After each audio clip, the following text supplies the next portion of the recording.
Welcome बच्चों। बच्चों, पिछले दो लेक्चर में हमने exercise chapter number third start किया था और लेक्चर नंबर सेकंड में हमने एक्सरसाइज 3.1 खत्म कर दी थी, राइट है। इस लेक्चर से हम एक्सरसाइज 3.2 स्टार्ट करेंगे। पहले उसके कुछ बेसिक्स पॉइंट्स हैं, वो समझ लेते हैं और फिर हम एक्सरसाइज को स्टार्ट करेंगे, ठीक है। सो कुछ बेसिक्स पढ़ते हैं पहले, ठीक है ना। बेसिक्स, इसमें से एक तो हम ऑलरेडी कल डिस्कस कर चुके हैं ना, लेक्चर नंबर सेकंड में। अब वो बेसिक क्या है वो देखते हैं। देखो, अगर मेरे पास एक पॉलीगन है, ठीक है, तो मान लो कि ये पॉलीगन है मेरे पास। तो ये जो होते हैं ये कहलाते हैं इसके इंटीरियर एंगल। बात समझ में आ रही है? ये होते हैं इसके इंटीरियर एंगल। अच्छा, सभी इंटीरियर एंगल का सम निकालने के लिए फॉर्मूला क्या होता है? n-2 × 180। ये फॉर्मूला होता है ना। ठीक है। अब एक तो होता है इंटीरियर एंगल और एक होता है एक्सटीरियर एंगल, है ना। तो एक्सटीरियर कौन से होते हैं उसको मैं दिखाता हूँ। देखिए, ये वाले एंगल होते हैं एक्सटीरियर एंगल। ये ये वाला, ये वाला और ये वाला। पर शर्त क्या होती है? देखो, ये जो एंगल है यहाँ पे स्ट्रेट एंगल बनना चाहिए, इसे बोलते हैं स्ट्रेट एंगल ना। ये ऐसा 180 टाइप में, ठीक है। तो यहाँ पे स्ट्रेट एंगल जरूर बनना चाहिए। तो यहाँ भी बन रहा है स्ट्रेट, यहाँ भी देखो ये बन रहा है स्ट्रेट एंगल, यहाँ भी बन रहा है ये रहा स्ट्रेट एंगल, यहाँ बन रहा है ये रहा स्ट्रेट एंगल, ठीक है। तो इसे इसे इसे और इसे बोलते हैं एक्सटीरियर एंगल, ठीक है। कल हमने क्या देखा था कि ये जितने भी एक्सटीरियर एंगल हैं इन सभी का सम कितना होता है? 360। देखो, इससे कोई फर्क नहीं पड़ता है कि उस पॉलीगन में 5 साइड है, 6 साइड है, 10 है, 15 है, 100 है, 10 करोड़ है। जितने भी एक्सटीरियर एंगल होंगे सभी का सम 360 ही आएगा। एक्सटीरियर एंगल, इंटीरियर एंगल नहीं। सारे एक्सटीरियर एंगल का सम 360 आएगा। अब भले ही वो रेगुलर पॉलीगन हो या इरेगुलर। बात समझ में आ रही है आपको? पॉलीगन कोई सा भी हो, एक्सटीरियर एंगल का सम 360 ही आएगा। बात समझ में आ रही है? ये तो हमारा कल हमने डिस्कस किया था। आज हम थोड़ा सा और डीप में जाएंगे। आज हमारा मेन फोकस होगा केवल और केवल रेगुलर पॉलीगन में। अब रेगुलर पॉलीगन किसे बोलते हैं? तो ऐसे पॉलीगन जिसमें सारे साइड्स और सारे एंगल्स इक्वल होते हैं उन्हें बोलते हैं रेगुलर। और इरेगुलर किसे बोलते हैं? जिसमें सारी साइड्स इक्वल नहीं होती है। तो अगर सारी साइड इक्वल नहीं होगी तो सारे एंगल भी इक्वल नहीं होंगे, ठीक है। तो हमारा फोकस है रेगुलर पे। अब देखो, मान लो कि ये एक रेगुलर पॉलीगन होता। क्या होता? रेगुलर। हम जो भी सीखने वाले हैं वो केवल और केवल रेगुलर पे ही लागू होता है, ठीक है। तो मान लो कि रेगुलर पॉलीगन है, फिलहाल के लिए इसको हम कंसीडर करते हैं ना, let it be a regular polygon. तो अगर ये रेगुलर पॉलीगन है तो देखिए इसके अंदर चार चार एंगल है, एक, दो, तीन, चार। तो इन सब का सम कितना आएगा? तो देखो अभी फिलहाल इसमें फॉर्मूला क्या होता है? n-2 × 180। अच्छा, इसमें चार साइड है, एक, दो, तीन और चार। तो n की जगह रखेंगे 4 - 2 × 180। सो 2 × 180, आंसर आया हमारा 360। तो इसके सभी एंगल का सम कितना हो गया? 360। पर देखो, क्योंकि ये रेगुलर पॉलीगन है, राइट है। अगर ये रेगुलर पॉलीगन तो सभी एंगल चारों एंगल इक्वल होंगे। मान लो कि x, x और x, ये रेगुलर पॉलीगन है, ठीक है। तो मैं आपसे क्वेश्चन पूछता हूँ कि अगर चारों इक्वल होंगे तो एक ये अकेला अकेला एंगल कितना होगा ना, किसी एक की वैल्यू निकालनी है। अगर रेगुलर पॉलीगन है और मैं आपसे पूछूं कि उसके एक एंगल की वैल्यू क्या होगी, सिंगल एंगल की, तो उसके लिए क्या फॉर्मूला है? देखो, फॉर्मूला सिंपल है, n-2 × 180 डिवाइड बाय n। देखो, n-2 × 180 से क्या आएगा? सभी एंगल का सम आएगा। और जब आप n-2 × 180 को n से डिवाइड कर दोगे तो आपको क्या आएगा? एक एंगल, ये एक अकेला एंगल कितना होगा? ये अकेला एंगल। बात समझ में आ रही है? जैसे मैं यहाँ पे निकालता हूँ, देखो, तो यहाँ पे देखना, ये फॉर्मूला केवल और केवल रेगुलर पे ही लागू होता है, इरेगुलर पे लागू नहीं होगा। ये फॉर्मूला केवल और केवल रेगुलर के लिए ही है। ओनली रेगुलर की बात कर रहे हैं, इररेगुलर पे ये आपको नहीं लगाना है, क्योंकि इररेगुलर पॉलीगन में सारे एंगल इक्वल नहीं होंगे। बात समझ में आ रही है? तो केवल और केवल रेगुलर पे ही बात, हम रेगुलर की ही बात कर रहे हैं। तो अगर मान लो मुझे कि इस अकेले एंगल की मुझे वैल्यू निकालनी है, ठीक है ना, तो कितनी साइड है इसमें? 4 है, तो एन की जगह 4 रख दो। 4 minus 2 into 180 divide by n की जगह 4। देखो 4 माइनस 2 इंटू 180 कितना आया था? 360, और नीचे है 4, 4 बन जा 4, 4 9 जा 36, जीरो का जीरो, आंसर आया 90। तो ये अकेला एंगल कितना आया? एक्स, 90। देखो हम इसका आंसर बिना इस फॉर्मूले के भी निकाल सकते हैं। देखो ये चारों एक्स है, चारों को ऐड करते हैं, x plus x plus x plus x, और सभी का सम कितना है? 360। 4 बार एक्स है तो आ जाएगा 4x इज इक्वल टू 360।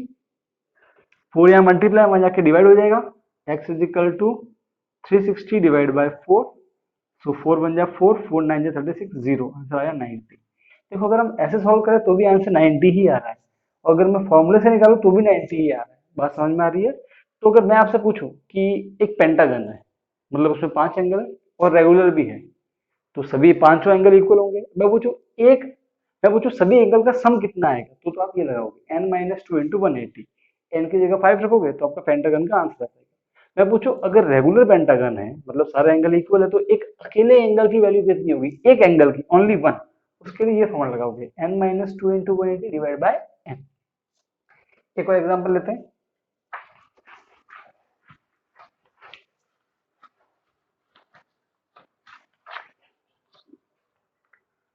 मैं एग्जांपल ले रहा हूँ अभी हेक्सागन का, ठीक है ना। सो ये हमारा हेक्सागन है, ठीक है, और ये रेगुलर भी है, मतलब सभी साइड कैसी है? इक्वल। अगर सभी साइड इक्वल है तो सारे एंगल भी इक्वल होंगे, क्योंकि रेगुलर ही है। ये वाला एंगल, ये वाला एंगल, ये वाला एंगल, ये एंगल, ये एंगल और ये एंगल सभी इक्वल होंगे, सभी को मैंने एक्स मान लिया, ठीक है। अब मैं आपसे पूछूं कि इस अकेले एक्स की वैल्यू कितनी होगी, तो सिंपल सा फॉर्मूला है, n minus two into 180 divide bye n। n क्या है? Number of sides. साइड्स कितनी है इसमें? 6 है, जहां जहां n है वहां वहां 6 रख दो, ठीक है। तो n की जगह 6 minus two into 180 divide bye n की जगह 6 रख दिया, 6 minus two 4 into 180 divide bye 6, 6 one जा 6, 6 3 जा 18, जीरो। सो आंसर आया आपका 120 डिग्री। मतलब इस अकेले एंगल x की वैल्यू कितनी होगी आपकी? 120 डिग्री। ये सभी एंगल 120 होंगे हेक्सागन में। देखो ये सारे कौन से एंगल है? ये सारे इंटीरियर एंगल, ध्यान रखना, ये इंटीरियर एंगल है। ये इंटीरियर एंगल के लिए फॉर्मूला है। अगर एक रेगुलर पॉलीगन है तो उसके एक अकेला इंटीरियर एंगल को निकालने के लिए फॉर्मूला क्या है? ये वाला इंटीरियर, ओनली इंटीरियर की बात हो रही है यहाँ पे। तो ये आई होप आपको क्लियर हो गया होगा। आप चाहे तो हेप्टागन, ऑक्टागन, नोनागन, डेकागन सब के लिए कर सकते हैं, ठीक है ना। अब हम आएंगे एक्सटीरियर एंगल पे। अगर रेगुलर पॉलीगन है तो क्वेश्चन है कि क्या सारे एक्सटीरियर एंगल भी इक्वल होते हैं? देखो अगर रेगुलर पॉलीगन है तो सारे इंटीरियर एंगल तो इक्वल होंगे ही होंगे, गारंटी है, गारंटी है। सारे इंटीरियर एंगल इक्वल होंगे। क्या सारे एक्सटीरियर एंगल भी इक्वल होंगे? चेक करते हैं, ठीक है ना, चेक करते हैं। तो पहले मैं एग्जांपल लेता हूँ। एक रेगुलर पॉलीगन लेते हैं, ठीक है ना, स्क्वायर, परफेक्ट एग्जांपल है ना। चारों साइड इक्वल होती है और चारों एंगल भी इक्वल होते हैं। स्क्वायर लेते हैं, ये रेगुलर पॉलीगन है ना, चारों साइड इक्वल है और हर एंगल कितना होता है? 90, ठीक है। देखो ये सारे इसके इंटीरियर एंगल है, ठीक है ना। हम लेंगे एक्सटीरियर एंगल, हमको मतलब है इस बार एक्सटीरियर से, तो ये रहा हमारा एक्सटीरियर पहला वाला, ये एक्सटीरियर, ये वाला एक्सटीरियर, ये वाला एक्सटीरियर और ये वाला एक्सटीरियर। देखिए एक्सटीरियर बनाने समय आपको एक बात ध्यान रखनी पड़ेगी कि ये एंगल स्ट्रेट होना चाहिए यहाँ पे। बात समझ में आ रही है? स्ट्रेट, जैसे कि मैं दिखा रहा हूँ आपको, एग्जांपल लेता हूँ। अगर मैं ऐसा ड्रॉ करूँ तो देखिए ये तो हो गया इंटीरियर, ये हो गया, ये बाहर वाला है। तो अभी देखो, अभी ये बाहर तो है पर इसको हम एक्सटीरियर नहीं बोलेंगे। बात समझ में आ रही है? ये बाहर जरूर है पर हम इसकी बात नहीं कर रहे हैं यहाँ पे। शर्त ये है कि स्ट्रेट एंगल बनना चाहिए। देखो यहाँ पे आपका स्ट्रेट एंगल बन रहा है ना, यहाँ भी स्ट्रेट एंगल बन रहा है, यहाँ भी आपका स्ट्रेट एंगल बन रहा है, यहाँ भी स्ट्रेट एंगल बन रहा है। तो ये जो शर्त क्या है कि स्ट्रेट एंगल होना चाहिए। क्लियर है? तो हम केवल बात कर रहे हैं स्ट्रेट एंगल्स की। ठीक है ना? तो देखिए, तो अभी ये सभी स्ट्रेट एंगल है। ओके, अब देखो, अब क्या करेंगे हम, चेक करते हैं कि क्या सभी एक्सट्रीम एंगल इक्वल है कि नहीं, रेगुलर है तो। देखो ये 90 है, तो ये और ये तो क्या है, स्ट्रेट एंगल है, दोनों का सम कितना आता है 180। तो अगर ये 90 है तो ये कैसे निकालेंगे, तो काम करेंगे 180 में से 90 माइनस कर दो, तो आंसर कितना है आपका 90। सिमिलरली देखो ये दोनों भी स्ट्रेट एंगल है, ये वाला 90 है, तो ये कैसे निकालेंगे 180 माइनस 90, ये भी 90 ही आएगा। ये 90 है आपका, तो ये स्ट्रेट एंगल है पूरा दोनों मिला के। अच्छा सम कितना होता है 180, तो ये कैसे निकालेंगे 180 में से 90 को माइनस कर दो, तो 180 माइनस 90, 90 आंसर आ गया आपका। ये और ये भी स्ट्रेट एंगल है, ये वाला 90 डिग्री है, तो ये दोनों का स्ट्रेट एंगल है ना, सम कितना होगा 180, ये कैसे निकालेंगे 180 में से 90 माइनस कर दो, आंसर आया आपका 90 डिग्री। बात समझ में आ रही है आपको? तो देखो अभी आप नोटिस करो, सारे एक्सटीरियर एंगल 90, 90, 90 और 90, सारे एक्सटीरियर एंगल भी इक्वल आ रहे हैं। तो हमने क्या देखा कि अगर एक रेगुलर पॉलीगन है तो सारे इंटीरियर एंगल तो इक्वल होंगे ही होंगे, साथ में सारे एक्सटीरियर एंगल्स भी इक्वल होंगे। बात समझ में आ रही है? और सभी का सम कितना होगा बाहर वालों का 360। क्लियर है? ये समझ में आ गया। देखो अगर इरेगुलर पॉलीगन है तो सारे एक्सटीरियर एंगल इक्वल नहीं होते, इरेगुलर में नहीं होते, रेगुलर में सारे इंटीरियर एंगल भी इक्वल होते हैं और सारे एक्सटीरियर एंगल भी इक्वल होते हैं। हम भी अपने एग्जाम्पल से प्रूफ कर लिए। ठीक है ना? अब मैं आपसे क्वेश्चन पूछूं, चलो ये तो सिंपल था, मैं क्वेश्चन पूछूं आपसे कि मान लो कि एक रेगुलर पॉलीगन है, उसमें 9 साइड है, कितनी है 9 साइड, क्योंकि वो रेगुलर पॉलीगन है तो उसके सारे इंटीरियर एंगल भी इक्वल होंगे। करेक्ट है? अब मैं आपसे पूछूं कि एक अकेला इंटीरियर एंगल कितना होगा, इंटीरियर, तो आप क्या लगाओगे, आप बोलोगे सर ये फॉर्मूला मेरे पास, इंटीरियर के लिए n minus two into 180 divide bye n। सही है? ये इंटीरियर के लिए फॉर्मूला है। ठीक है ना? इंटीरियर। अब आपके मन में क्वेश्चन आएगा कि सर तो जो एक्सटीरियर एंगल होगा उसकी वैल्यू कितनी होगी, क्या कोई उसके लिए भी फॉर्मूला है? बिल्कुल उसके लिए भी फॉर्मूला है। सिंपल सा फॉर्मूला है, ये वाला फॉर्मूला है एक्सटीरियर एंगल के लिए। फॉर्मूला क्या होता है 360 डिग्री डिवाइड बाय एम। ये फॉर्मूला है एक्सटीरियर एंगल के लिए। इसके लिए है एक्सटीरियर एंगल के लिए, ये इंटीरियर के लिए, ये एक्सटीरियर के लिए। 360 डिवाइड बाय एन, एन क्या है नंबर ऑफ साइड्स। देखो मैं यहाँ पे प्रूफ करता हूँ, यहाँ पर जितने भी एक्सटीरियर एंगल है सब कितने आए 90। अच्छा यहाँ पे साइड कितनी थी, 4 साइड है ना, 1 2 3 4, हमने स्क्वायर लिया था, तो एन की जगह 4 रखो। 360 डिग्री 4 साइड है, मतलब एन कितना हो गया आपका 4, तो एन की जगह 4 रखते हैं। 4 1 जा 4, 4 9 जा 36, 0 का 0, 90 डिग्री आंसर आ गया आपका। आया कि नहीं आया? तो हमने सॉल्व किया तब भी 90 आया और फॉर्मूले से किया तब भी 90 आ रहा है। तो आपको समझ में आया ये वाला फॉर्मूला किसके लिए है, इंटीरियर एंगल के लिए, ये किसके लिए है एक्सटीरियर के लिए।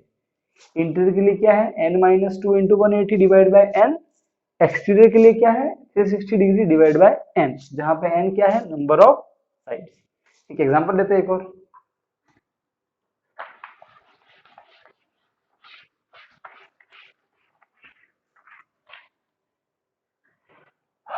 लेट अस टेक, क्या लें, 7 साइड वाला हेप्टागन ले लेते हैं। ठीक है ना?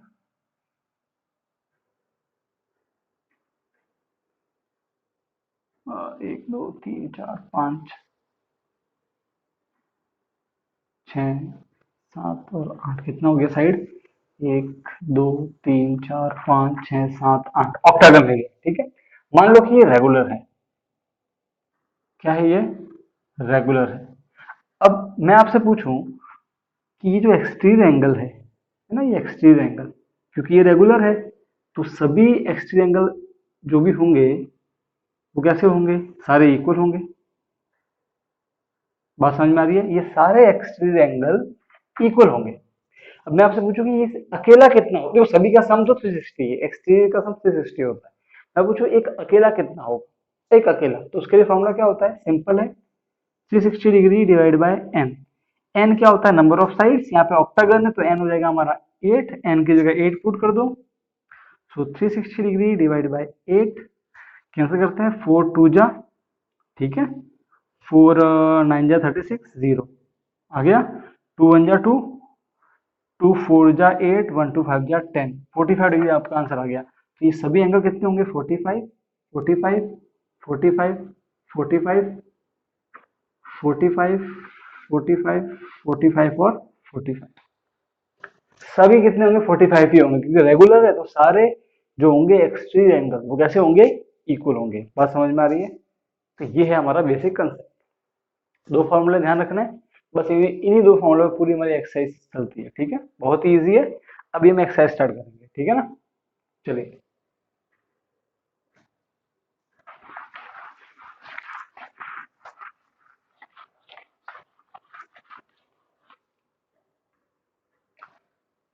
एक्सरसाइज 3.2 स्टार्ट करते हैं हम।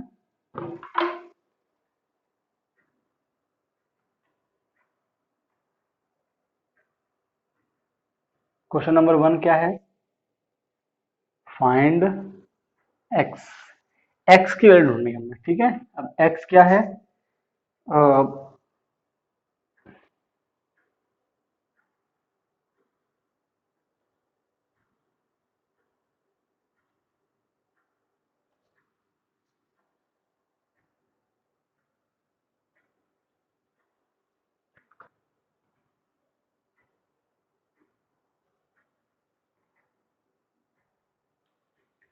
ये है हमारा यहाँ पे एक्स, तो हमें बोला है कि ये जो एक्स है ये कितना होगा।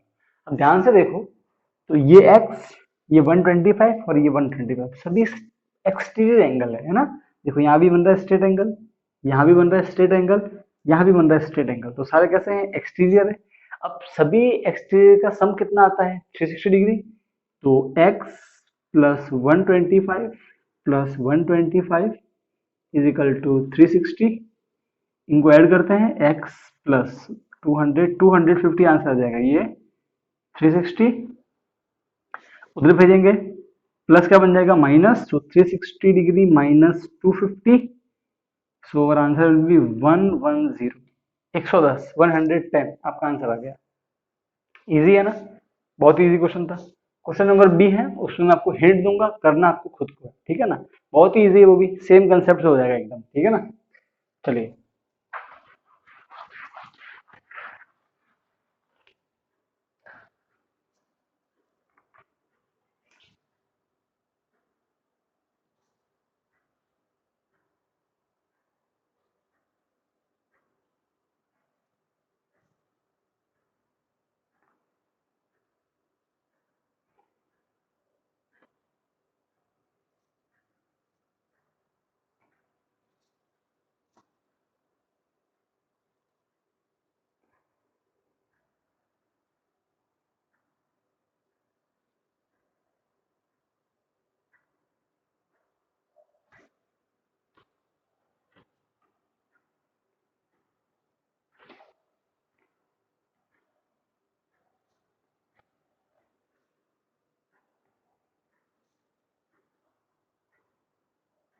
ठीक है, तो क्वेश्चन नंबर बी में ये डायग्राम है।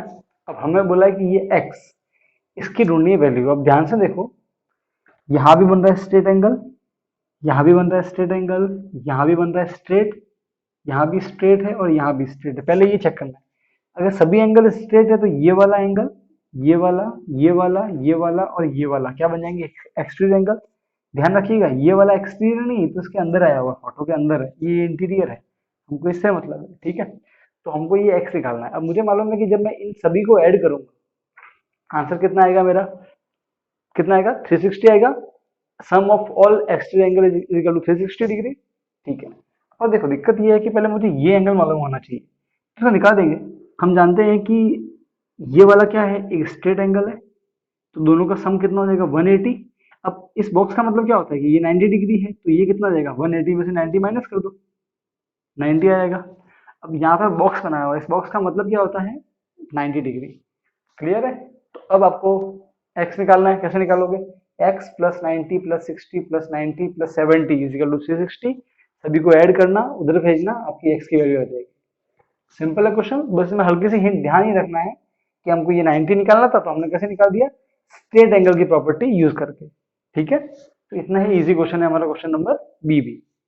अब क्वेश्चन नंबर सेकंड करेंगे, वो भी काफी इजी क्वेश्चन है।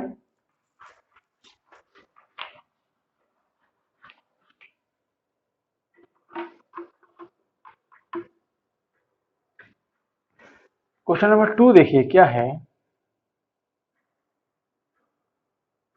Find each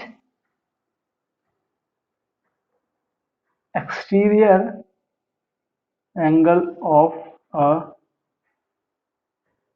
regular polygon. ये दिया हुआ है 9 साइड्स। ठीक है, तो हमें क्या बोला है यहाँ पे कि एक रेगुलर पॉलीगन है। अगर पॉलीगन रेगुलर है तो सारे इंटीरियर एंगल और सारे एक्सटीरियर एंगल इक्वल होंगे। ठीक है, अब हमें पूछा क्या है कि एक रेगुलर पॉलीगन है, उसकी साइड 9 है, मतलब एन कितना हो गया हमारा 9। तो ईच देखो, ईच एक्सटीरियर एंगल, हर एक एक्सटीरियर एंगल की वैल्यू कितनी होगी। अब हर एक्सटीरियर एंगल को निकालने के लिए रेगुलर में एक फॉर्मूला होता है, याद करो क्या होता है, 360 degree divide by n. N क्या होता है, नंबर ऑफ साइड्स, वो मैं दिया हुआ है 9 साइड्स क्वेश्चन में। तो 360 डिवाइड बाय 9, 9 वन जा 9, 9 4 जा 36, जीरो का जीरो, आंसर आया आपका 40 डिग्री। तो हर एक्सट्री एंगल कितना होगा उसका, 40 डिग्री, आंसर। इजी है। इसी में क्वेश्चन नंबर बी आपका होमवर्क है। क्वेश्चन नंबर बी में दिया हुआ है आपको 15 साइड्स। तो आपका एन क्या हो जाएगा उसमें 15, एन की जगह 15 रखा, 15 रखना, आप कैंसिल करना और आपका आंसर आ जाएगा। इजी है ना, दोनों में रेगुलर केस है और आपको ढूंढना है एक्सट्रीज एंगल। ठीक है, क्वेश्चन नंबर 2 भी हमारा यहाँ पे खत्म हो जाता है।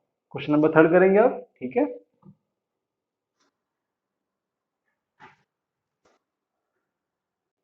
क्या है हमारा,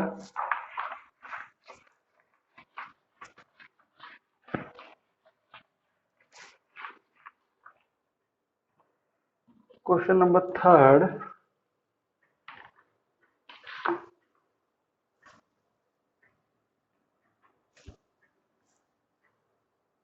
हाउ मैनी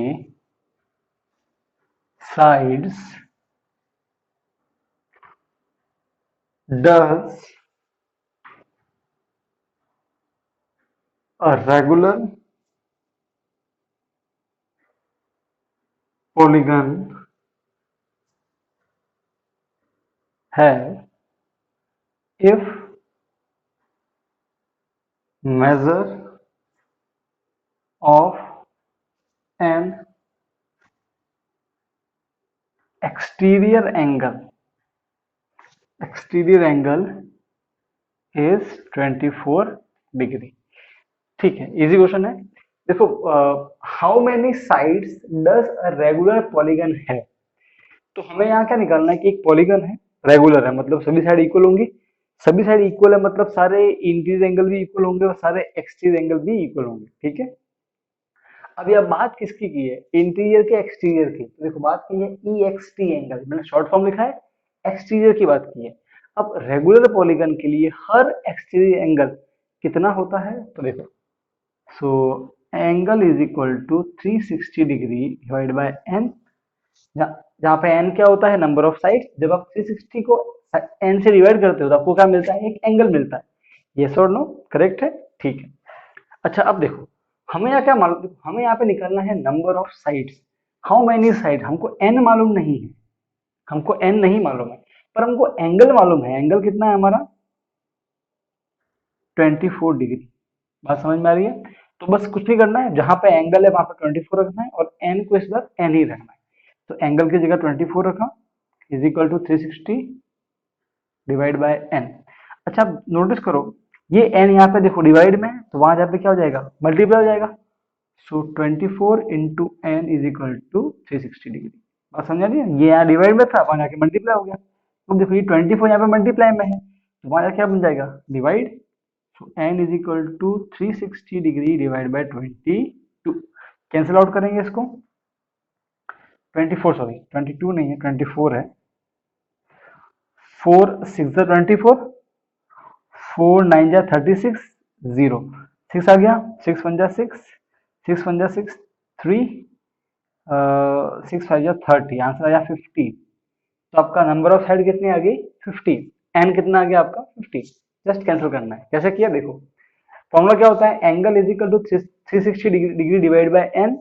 हमको एन नहीं मालूम है, हमको एंगल मालूम है, कितना है 24। तो हमने एंगल की जगह 24 रख दिया, इक्वल का इक्वल, 360 का 360 डिवाइड का एन। फिर ये एन यहाँ पे डिवाइड में है, नीचे मतलब डिवाइड में है, तो वहां जाके क्या बन जाएगा मल्टीप्लाई। इधर क्या बच गया आपका 360, 24 यहाँ मल्टीप्लाई में, मल्टीप्लाई क्या बनता है डिवाइड, डिवाइड में आ गया। जब हमने कैंसिल किया तो कितना आंसर आया 50। मतलब आपकी नंबर ऑफ साइज कितनी है 50। क्वेश्चन नंबर 30 बहुत इजी तो देखा आपने। अब क्वेश्चन नंबर 4 करेंगे।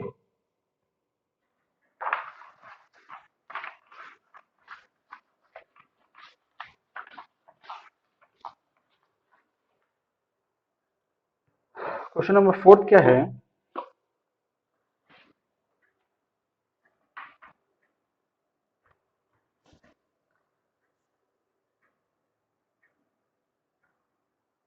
How many sides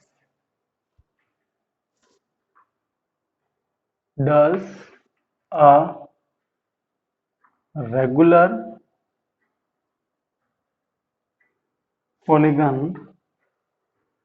polygon have if each interior angle is 165। देखिए यहाँ पे हल्का सा फर्क है उस क्वेश्चन में इस क्वेश्चन में। सबसे पहले तो देखो हमें दिया गया है इंटीरियर एंगल, इस बार एंगल इंटीरियर है, एक्सटीरियर नहीं है। दूसरा बात की है रेगुलर पॉलीगन की, अगर पॉलीगन रेगुलर है मतलब सारे इंटीरियर और सारे एक्सटीरियर एंगल इक्वल होंगे, ठीक है। तो रेगुलर पॉलीगन के लिए जो इंटीरियर एंगल होता है उसका फॉर्मूला क्या होता है, angle is equal to n minus two into 180 divide by n, जहाँ पे एन क्या होता है नंबर ऑफ साइड्स होता है, ठीक है।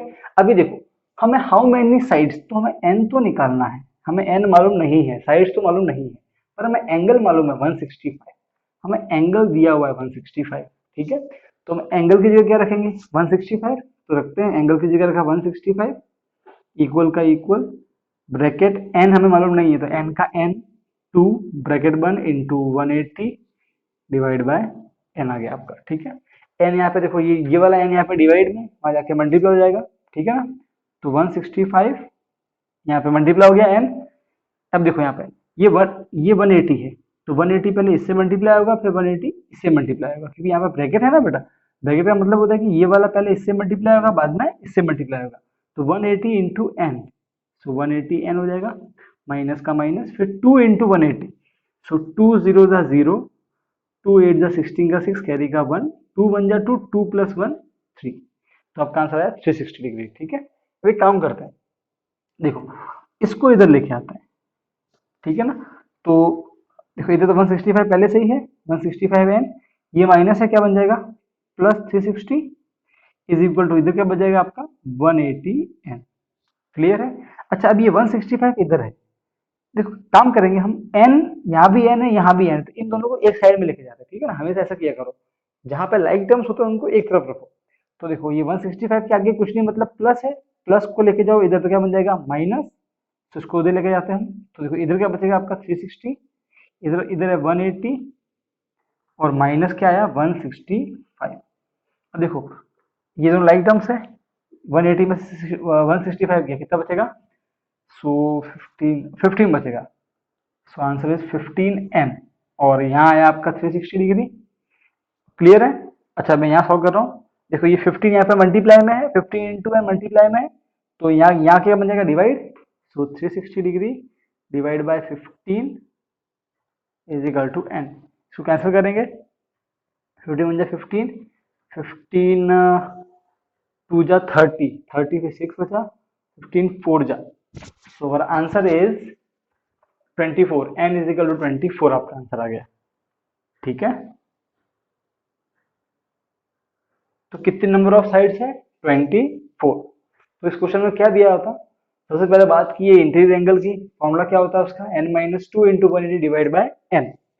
रेगुलर पॉलीगन है, एंगल हमें 165 दिया, तो एंगल की जगह रखा 165, एन को हमने एन ही रखा, यहाँ पे डिवाइड था, मल्टीप्लाई हो गया, फिर इसको इधर लेके आए, प्लस था माइनस था प्लस बन गया, फिर इसके आगे कोई नहीं मतलब प्लस था, तो इधर क्या क्या बन गया ये माइनस, फिर ये जो लाइक टर्म्स थे माइनस कर दिया, आंसर आया 15, 15 यहाँ पे मल्टीप्लाई में, माइनस क्या बन जाएगा डिवाइड, और जब कैंसिल करोगे तो आपका आंसर कितना आएगा 24।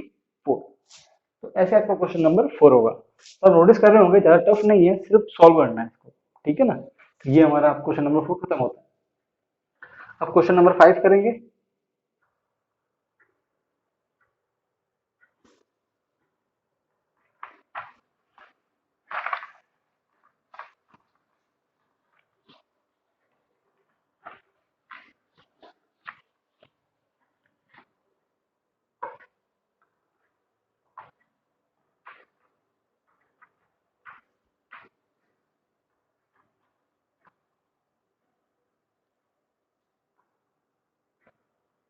कैन अ रेगुलर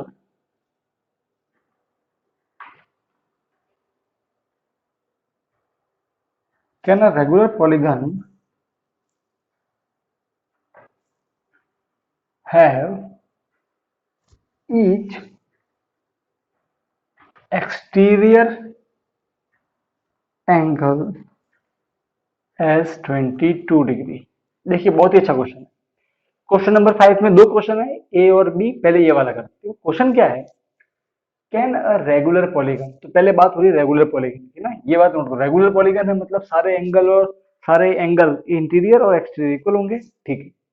तो क्वेश्चन ये पूछा है कि एक रेगुलर पॉलीगन है, अब हमें ये नहीं बताया कि उसमें कितनी साइड्स है, ये नहीं बताया, इतना बोला है कि एक रेगुलर पॉलीगन है। तो भाई अगर रेगुलर है और पॉलीगन है तो उसके इंटीरियर एंगल भी होंगे और एक्सटीरियर एंगल भी होंगे। तो ये पूछ रहा है कि क्या एक्सटीरियर एंगल 22 हो सकता है क्या, एक एक्सटीरियर एंगल 22 हो सकता है क्या। तो एक बात समझते हैं, देखो इसको देखो, फॉर्मूला क्या होता है एक्सटीरियर एंगल का, angle is equal to 360 divide by n, सही है। ये एन क्या होता है, व्हाट इज दिस एन, है ना, एन क्या होता है, तो एन होता है नंबर ऑफ साइड्स, करेक्ट है। और देखो किसी भी पॉलीगन में साइड्स कितनी होती हैं, तो 3 होगी या 4 होगी या 5 होगी। मतलब आप नोटिस करो जो ये है ना एन, ये 3 हो सकता है, 4 हो सकता है, 5 6 7, ये सिर्फ होल नंबर टाइप में होगा ना, 3 4 6 4 5 6, ये पॉइंट में नहीं आ सकता 3.5। एन अगर 3.5 होगा तो आप क्या, इसका मतलब क्या होगा कि एक पॉलीगन में 3.5 साइड है। ये 3.5 क्या होता है, 3.5 साइड है, साइड तो या तो 3 होगी या 4 होगी। बात समझ में आ गई आपको, मतलब ये है ना, ये एन वाला आपका आंसर कभी पॉइंट में नहीं आना चाहिए, क्लियर है। एन क्या है, नंबर ऑफ साइड्स, वो या तो वो 3 होगी या वो 4 होगी। वैसे इंसान है, या तो 3 इंसान होंगे 4 इंसान होंगे, कि 3.5 इंसान है, ऐसा थोड़ी होता है ना, वे 3 इंसान एक को आधा काट दो, ऐसा तो होता नहीं है। मतलब एन जो है वो आपका केवल 3 4 5 ऐसा आंसर आएगा, पॉइंट में नहीं आना चाहिए, क्लियर है। अब देखो, अब एक काम करते हैं, हमको यहाँ पे समझना, हमको यहाँ पे एंगल दिया हुआ है, हमको एन निकालना है, ठीक है ना। एंगल 22 दिया हुआ है, तो एंगल की जगह रखेंगे 22 रखेंगे, 360 का 360 डिवाइड बाय एन कर दिया, एन यहाँ पे डिवाइड में, वहां जाके क्या बन जाएगा multiply, so 22 into n is equal to 360, 22 multiply वहां जाके डिवाइड कर दिया, इसको काटते हैं, ठीक है ना। सो 2 1 जा 2, 2 में कटेगा, 2 1 जा 2, 2 8 जा 16, 0। तो आपका आंसर 180 डिवाइड बाय 11 आंसर आया, ठीक है। तो इसको सॉल्व करते हैं, और तो अगर इसको सॉल्व करें तो 180 और 11, 11 1 जा 11, 7 0, 11 6 जा 66, 4.0, 11 3 जा 33। देखो आंसर पॉइंट में आ रहा है। अब n कितना आया, 16.3। मुझे बताओ कभी n पॉइंट में आएगा क्या, पॉसिबल ही नहीं है ना। 16.3 तो पॉइंट में आ ही नहीं सकता, n नंबर ऑफ साइड्स है। इसका मतलब इन्होंने पूछा है कि क्या एक्सटीरियर एंगल 22 हो सकता है, आप बोलोगे नहीं, क्यों, क्योंकि अगर आप एंगल को 22 लोगे तो आपका एंड पॉइंट में आ जाएगा, अगर एंड पॉइंट में आएगा इसका मतलब वो तो पॉसिबल ही नहीं है। इसका मतलब आपका एंगल कभी भी 22 नहीं होगा। इसका मतलब मैं ये नहीं कह रहा हूँ कि एंगल होगा ही नहीं, एंगल हो सकता है। जैसे मैं दिखाता हूँ, देखो 360 को अगर मैं 60 डिग्री से डिवाइड करूँ तो 0 0 कट गया, 6 1 जा 6, 6 6 36, तो आंसर आपका 6 आया। ये पॉइंट में तो नहीं आया ना, तो कोई नंबर आया तो 60 पॉसिबल है, एंगल 60 हो सकता है, 90 भी हो सकता है। ऐसे एंगल ऐसा होना चाहिए कि कट करने के बाद आंसर 6 7 ऐसे आंसर है ना, 10 12 ऐसा नंबर है, पॉइंट में नहीं आना चाहिए। बात समझ में आ रही है आपको? तो यहाँ हमने ये नोटिस किया कि 22 कभी भी एंगल पॉसिबल नहीं है। बात समझ में आ रही है आपको? सो ये हमारा इसका आंसर है नो, इसका आंसर है no. No, a regular polygon cannot have an exterior angle of angle 22, possible ही नहीं है, क्योंकि 22 होगा तो एन आपका पॉइंट में आ जाएगा। क्लियर है? इसका बी पार्ट करते हैं।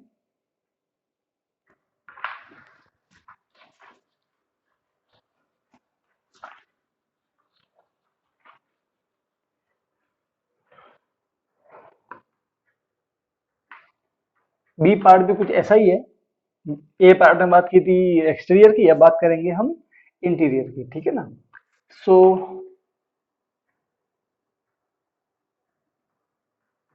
Can a regular polygon have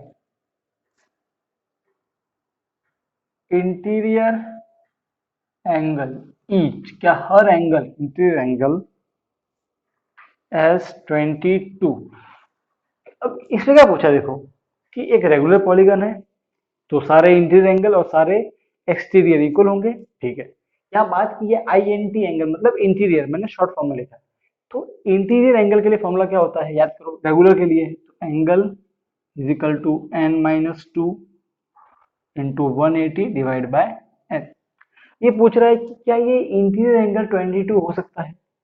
देखो हमें मालूम नहीं है, हमें इतना मालूम है कि अगर हम इस एंगल को 22 लेते हैं और अगर हमारा ये एन पॉइंट में आ गया तो पॉसिबल नहीं है, एन पॉइंट में नहीं आना चाहिए। बात समझ में आ रही है? तो चेक करते हैं ना, हमें मालूम नहीं है। तो एंगल 22 है तो एंगल की जगह 22 रखा, बाकी सबको ऐसा का ऐसा है, एन को n minus two into 180 divide by n, n divide में वहां जाके मल्टीप्लाई, तो 22 into n is equal to, देखो ये 180 इससे मल्टीप्लाई होगा, फिर 180 इससे मल्टीप्लाई होगा, तो 180 into n, 180 n minus two into 180 360, ये माइनस है, क्या बन जाएगा plus. So 22n plus 360 is equal to 180n। इस 22 को इधर भेजते हैं, देखो तो इसके आगे कुछ नहीं, मतलब प्लस है, प्लस क्या बनेगा माइनस, तो आंसर आएगा 360 is equal to 180n minus 22n। 180 में से 22 गया तो देखो n और n दोनों लाइक टर्म्स है, इसके आगे प्लस है, इसके आगे माइनस है, उल्टे पुल्टे साइन है, माइनस होगा, तो 180 में से 22 गया तो कितना बचेगा आपका 60, 158 बचेगा, 158 एन बच गया, इधर बचा 360। ये 158 इधर 158 एन मतलब 158 इंटू एन मतलब मल्टीप्लाई में 158, यहाँ क्या बनेगा डिवाइड, तो 360 डिग्री डिवाइड बाय 158।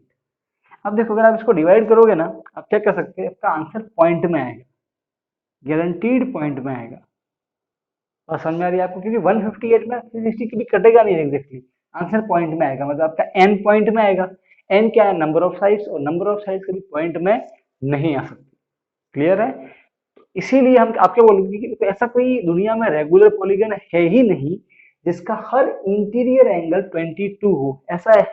इसका मतलब ये नहीं है कि रेगुलर पॉलीगन होते ही नहीं है, होते हैं, हो सकते हैं, उनका एंगल 60 भी हो सकता है, 90 की वजह से स्क्वायर होता है, वो रेगुलर पॉलीगन है और उसका हर एंगल कितना होता है इंटीरियर 90 होता है।